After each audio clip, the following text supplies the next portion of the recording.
Everyone, welcome back to my channel.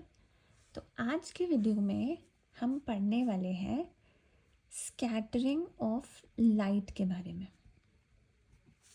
ठीक है, ये टॉपिक हमने छोटी क्लासेस में भी पढ़ा है, बट आज थोड़ा सा इसको और डिटेल में पढ़ेंगे। ठीक है, तो स्कैटरिंग ऑफ लाइट होता क्या है? देखो बेटा, हमें पता है कि जो लाइट है हमारी, it always travels in a straight line. ठीक है, लाइट हमेशा कैसे ट्रैवल करती है? एक स्ट्रेट लाइन में ट्रैवल करती है। और लाइट की स्पीड क्या होती है? 3 × 10⁸ मीटर पर सेकेंड। ठीक है, ये चीज़ें हमें ऑलरेडी छोटी क्लासेस से पता है। ठीक है, अब जब लाइट ट्रैवल करती है, जैसे फॉर एग्जांपल हम यहाँ पर लेते हैं सनलाइट। ठीक है, सनलाइट कहाँ से आती है? सन से आ रही है।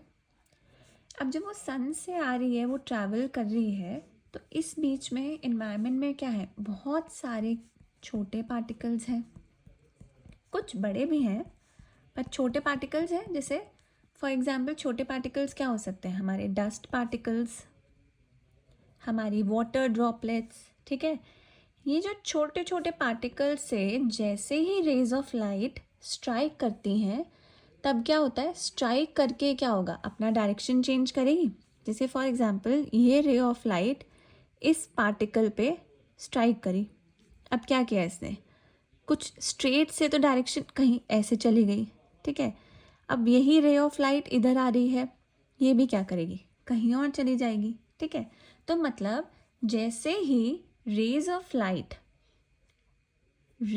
लाइट जैसे ही स्ट्राइक करेगी किसी भी पार्टिकल पे, चाहे छोटा हो चाहे बड़ा हो, सब पार्टिकल्स पे स्ट्राइक करेगी। इसकी वजह से क्या होगा? उसका पाथ चेंज हो जाएगा। ठीक है, अब यही जो पाथ चेंज हुआ है, इसकी वजह से क्या होगा? मल्टीपल डायरेक्शंस में स्प्रेड दिखेगा हमें इवेंचुअली। ये तो हमने इंडिविजुअल की बात करी कि पाथ चेंज हो गया। अब सबका स्ट्राइक करने के बाद अगर पाथ चेंज हो गया, तो हमें क्या दिखेगा? कि जो लाइट है वो क्या है? स्प्रेड आउट है मल्टीपल डायरेक्शंस में। ठीक है, और उसी को हम क्या बोलते हैं? Scattering of light. ठीक है, तो अगर अब इसको डिफाइन करना होगा तो हम कैसे डिफाइन कर सकते हैं? Light changes its direction from straight path after striking tiny particles like dust particle, water droplet present in any medium, causing it to spread in multiple directions. And this process of spreading out of light in multiple directions is called scattering of light. Simple. तो बेटा, अब इसी scattering of light पे एक बहुत important effect है, वो based है, उसका नाम है हमारा टिंडल इफ़ेक्ट। ठीक है, टिंडल इफ़ेक्ट किस कॉन्सेप्ट पे बेस्ड है? It is based on scattering of light. ठीक है, अब इस केस में भी क्या है? लाइट स्कैटर कर रही है, पर इसमें जो स्पेसिफिक चीज़ है वो क्या है? वो स्कैटर कर रही है एक कोलाइड में। ठीक है, हमने पढ़ रखा है कि जो कोलाइडल सॉल्यूशंस होते हैं या कोलाइडल पार्टिकल्स होते हैं, उनके बारे में हमें पता है। वो कैसे होते हैं? हेट्रोजेनस मिक्सचर होता है ना। और ये हेट्रोजेनस मिक्सचर का एग्जाम्पल क्या होता है? जैसे हमारा हो गया मिल्क, ठीक है, डस्ट। ये बने बहुत सारे पार्टिकल से होते हैं, लेकिन दिखता ऐसे है कि ये क्या है? होमोजेनस है, बट एक्चुअली क्या होते हैं? हेट्रोजेनस होते हैं। तो इनको हम क्या बोलते हैं? कोलाइड या कोलाइडल सॉल्यूशंस, कोलाइडल पार्टिकल्स। ठीक, तो अब जब लाइट ऐसे सब्सटेंसेस या ऐसे सॉल्यूशंस के थ्रू पास करती है, तो लाइट क्या करेगी? स्कैटर करेगी। क्यों? क्योंकि इसमें बहुत सारे पार्टिकल्स हैं उनसे स्ट्राइक करते ही लाइट अपना डायरेक्शन चेंज कर लेगी, जिसकी वजह से हमें एक बीम ऑफ लाइट दिखेगी। ठीक है, आफ्टर स्कैटरिंग हमें एक बीम ऑफ लाइट दिखेगी, इसको हम बोलते हैं टिंडल इफेक्ट। ठीक है, अब जैसे कई बारी अगर रूम में बैठे हो, कुछ भी ओपनिंग है, जैसे छोटी सी एक विंडो ही है और वहाँ से क्या आ रही है, सनलाइट आ रही है। ठीक है, सनलाइट के ऐसे अगर बीम आती दिखती है तो उसमें दिखता है ना ऐसे छोटे छोटे छोटे छोटे ऐसे कुछ पार्टिकल से दिख रहे हैं उस बीम ऑफ लाइट में, तो it is due to this Tyndall effect. ठीक, समझ में आया? अब बेटा जो सनलाइट होती है, या हम इसको क्या बोल सकते हैं, वाइट लाइट। ठीक है, सनलाइट या वाइट लाइट, हम इसको इंटरचेंजेबली यूज़ करने वाले हैं इस चैप्टर में। ठीक है, हम बोलते हैं कि this is made of 7 colours. ठीक है, हम इस चीज़ को बोलते हैं कि 7 कलर्स का बना है, बट एक्चुअली बना होता है मल्टीपल कलर्स का। ठीक है, कैसे देखते हैं? हम जनरली लिखते हैं कि हमारा सनलाइट या वाइट लाइट 7 कलर्स की है, उसको हम लिखते हैं ऐसे, विबग्योर। ठीक है, जिसमें वायलेट, वी मतलब वायलेट, आई यानी इंडिगो, बी मतलब ब्लू, ग्रीन, येलो, ऑरेंज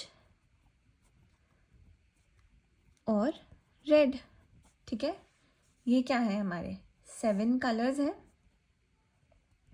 ठीक है, अब जो रेड लाइट होती है इसकी मैक्सिमम वेवलेंथ होती है। ठीक है, और जैसे जैसे हम नीचे जाते हैं तो वेवलेंथ क्या करेगी, डिक्रीज करेगी। तो मतलब वायलेट कलर की क्या होगी, मिनिमम वेवलेंथ। मिनिमम वेवलेंथ या वेवलेंथ को एज लैम्डा भी रिप्रेजेंट करते हैं, है ना। तो जैसे जैसे नीचे जाएंगे वैसे वैसे वेवलेंथ कम होती जाएगी, और रेड की वेवलेंथ मैक्सिमम होती है। मतलब ये अप्रॉक्सीमेटली 2 टाइम्स ज़्यादा होती है वायलेट से। ठीक है, अब हमने ये तो समझ आ गया कि 7 कलर्स होते हैं, हमने इसके बारे में पढ़ लिया, बट मैंने यहाँ पे लिखा है मल्टीपल कलर्स। क्यों? क्योंकि अभी ये तो हमने क्या सिर्फ वायलेट लिख दिया या सिर्फ रेड लिख दिया, है ना, पर ये आगे क्या होता है, light red, dark red, crimson red, pink, बहुत सारे शेड्स होते हैं रेड के। तो अब हर कलर के अगर बहुत बहुत सारे शेड्स हम कंसिडर करें तो हम क्या बोल सकते हैं कि white light is made up of multiple colours. ठीक है, इसीलिए हम जनरली बोल देते हैं कि it is made of 7 colours to simplify things, but actually white light और our sunlight is made up of several different colours. ठीक, तो अब यहाँ पर हमें समझ आया कि वायलेट नीचे नीचे आते आते मतलब सिंपली वेवलेंथ डिक्रीज हो रही है, और रेड की क्या है, मैक्सिमम वेवलेंथ है। ठीक है, तो जब स्मॉल पार्टिकल्स होते हैं, ठीक है, स्मॉल पार्टिकल से जब भी लाइट स्ट्राइक करेगी, ठीक है, तो किस टाइप की लाइट देगी, ब्लू, ठीक है, या इंडिगो या वायलेट। क्यों बोल रहे हैं हम ऐसा, क्योंकि नीचे आते आते डिक्रीज हो रहा था ना वेवलेंथ, तो हमारा पार्टिकल का साइज क्या है, छोटा है, तो स्कैटर क्या करेगा, स्मॉल वेवलेंथ ही स्कैटर कर पाएगा, स्मॉल पार्टिकल। ठीक, और यही बेटा जब मेरा पार्टिकल लार्ज होगा, ठीक है, जब मैं लार्ज पार्टिकल लाइट को स्कैटर करेगा, तो लाइट कैसे, लाइट स्कैटर करेगी इन ऑल कलर्स। ठीक है, जब भी लार्ज पार्टिकल से लाइट स्ट्राइक करेगी तो हर डिफरेंट कलर में स्ट्राइक करेगी, पर हमें दिखेगी कैसे, it will appear as white light. ठीक है, मतलब जब ये सारे कलर साथ में स्कैटर करते हैं ना, तो ऐसा लगता है कि एकदम वाइट चमकीली रोशनी आ रही है, ठीक है। वो अलग अलग कलर्स नहीं दिखते तब एक वाइट लाइट दिखती है। लेकिन जब स्मॉल पार्टिकल्स के थ्रू स्कैटर होती है लाइट, तो वो स्मॉल वेवलेंथ कलर्स में होगी, जैसे ब्लू, इंडिगो, वायलेट। लेकिन जब लार्ज पार्टिकल्स स्कैटर करेंगे लाइट को, तो हर डिफरेंट कलर में लाइट को स्कैटर करेंगे और वो हमें दिखेगी एज वाइट, लेकिन अंदर वो उसमें बहुत सारे कलर्स हैं, ठीक है। तभी हम बोलते हैं कि white light is made up of different colours, ठीक है। अब एक हमारा नेक्स्ट कॉन्सेप्ट है blue colour of the sky, ठीक है। अब हमारा स्काई हमें ब्लू क्यों दिखता है? हमने तो शुरू से ब्लू ही देखा है ना, तो हमें ऐसा ब्लू क्यों दिखता है हमारा स्काई? देखो, जब सनलाइट आ रही है, ठीक है, वो हमारी एटमॉस्फेयर से ट्रैवल कर रही है। एटमॉस्फेयर में क्या है? एयर है। एयर में क्या है? बहुत छोटे छोटे पार्टिकल्स हैं, ठीक है, चाहे डस्ट पार्टिकल है, वाटर ड्रॉपलेट्स हैं, वेरी स्मॉल पार्टिकल्स, ठीक है। और सनलाइट क्या है हमारी?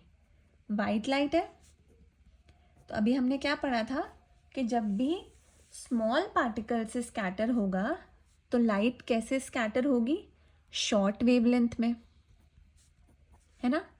शॉर्ट वेवलेंथ की वजह से हमने बोल दिया ब्लू कलर में स्कैटर हो गई। तो हमें क्या दिखेगा? हमारी आईज को दिखेगा कि स्काई क्या है? ब्लू कलर का है। सिंपल। सेम कॉन्सेप्ट पे बेस्ड एक और कॉन्सेप्ट है जो कि है red sun at sunrise and sunset. अब हमें क्या दिखता है? जब सनराइज या सनसेट हो रही होती है तब हमें दिखता है कि सन एकदम रेड कलर का है ना। तो ऐसा क्यों होता है बेटा? देखो, जब सनराइज या सनसेट होता है तो एकदम क्या है, यहाँ से फॉर एग्जाम्पल सन राइज कर रहा है, ठीक है, सेट क्या करेगा? इस साइड सेट करेगा। अब इस टाइम पे, इन दोनों टाइम पे क्या होता है, जब सन से जो रेज हैं वो ट्रैवल क्या कर रही हैं? They are travelling several layers of atmosphere.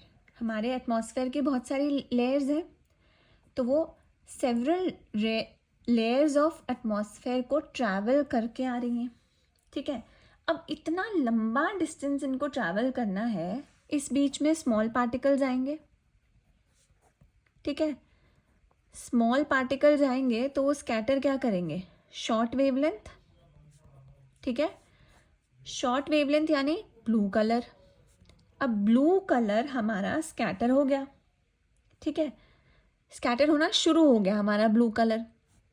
अब जब तक हमारे पास पहुंचना होगा तो until it reaches us, all blue color is lost। क्यों? क्योंकि सारा ब्लू कलर तो स्कैटर हो गया ना। all blue color is scattered and lost, ठीक है। तो अब क्या दिखता है? रेड बचा है। हमें दिखता है कि जो हमारा सन है इट अपीयर्स रेड या ऑरेंज। समझ आया क्यों हुआ ये? क्योंकि इन दोनों केसेस में सन रेज को, जो सनलाइट है उसको ट्रैवल करना है सेवरल लेयर्स ऑफ एटमॉस्फेयर। लंबे डिस्टेंस में ट्रैवल करने के लिए स्मॉल पार्टिकल्स की स्कैटरिंग शुरू हो जाएगी, क्योंकि शॉर्ट वेवलेंथ है तो ब्लू कलर दिखेगा। Until it reaches us, all the blue color is scattered and it is lost and it appears red or orange. Simple. I hope ये कॉन्सेप्ट अच्छे से समझ आया होगा। तो चलो मिलते हैं अगले वीडियो में। Till then, study well.